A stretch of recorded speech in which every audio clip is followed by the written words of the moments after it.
Hello everyone. Today I am going to teach you a short-term solvency ratio that is called quick ratio or asset test ratio.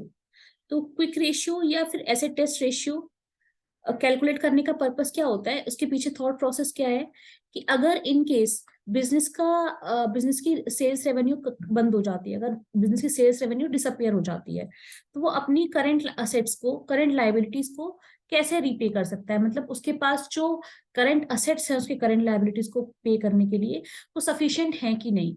तो current assets, इसमें quick ratio में जो current assets लिए जाएंगी वो वाली current assets लिए जाएंगी जो नियर कैश असेट्स है, मतलब जो एकदम से रियलाइज हो सकती हैं, जिनके लिए आपको वेट नहीं करना पड़ेगा। अगर सेल नहीं भी हो रही है कंपनी की तो भी उसके पास वो असेट्स हैं जिससे वो बेच कर कैश रियलाइज कर सकती है, या फिर जिसको वो रियलाइज कर सकती है कैश में और करंट लाइबिलिटीज अपनी पे कर सकती है।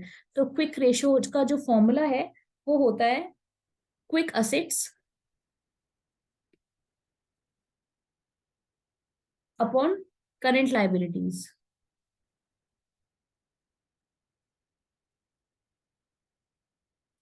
तो क्विक रेशियो की वैल्यू हमेशा ग्रेटर देन 1 होनी चाहिए। ग्रेटर देन 1 सिग्निफाई करता है कि जो असेट्स हैं, जो कंपनी की क्विक असेट्स हैं, वो उसकी करंट लाइबिलिटीज को मीट करने के लिए काफी है। इन केस उसका सेल्स रेवेन्यू बंद हो जाए, अगर सेल्स रेवेन्यू होना बंद हो जाए, उसकी सेल्स होना बंद हो जाए, तो उसकी क्विक असेट्स उसकी करंट लाइबिलिटीज की सारी ऑब्लिगेशन को मीट कर सकती है। तो अब हम समझेंगे कि क्विक असेट्स क्या होती है। क्विक असेट्स होती हैं आपकी सारी करंट असेट्स।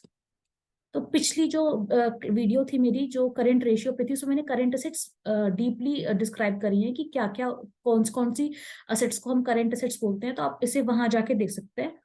तो ये वाली जो करंट असेट्स जो बिजनेस की हैं, उसमें से इन्वेंट्री को हटा देते हैं क्विक असेट्स निकालने के लिए, और प्रीपेड एक्सपेंसेस को हटा देते हैं।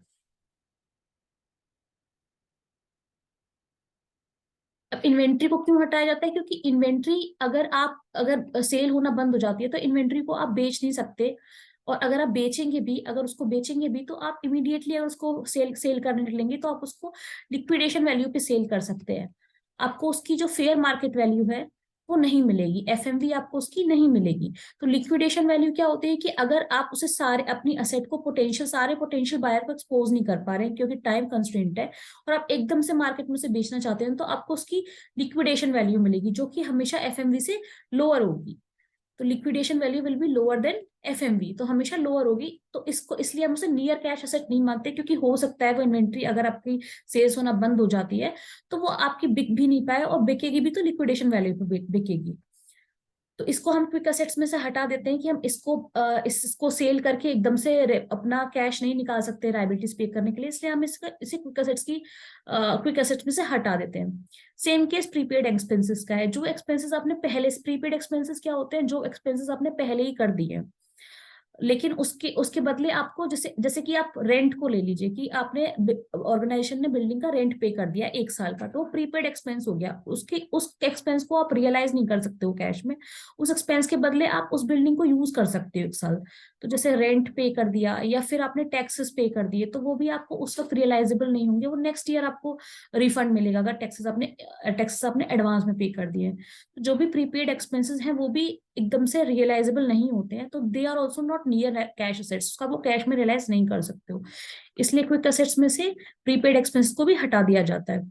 तो सारी करंट असेट्स इसमें से इन्वेंट्री हटा के और प्रीपेड हटा के जो भी असेट्स बचती है उसको हम क्विक असेट बोलते हैं।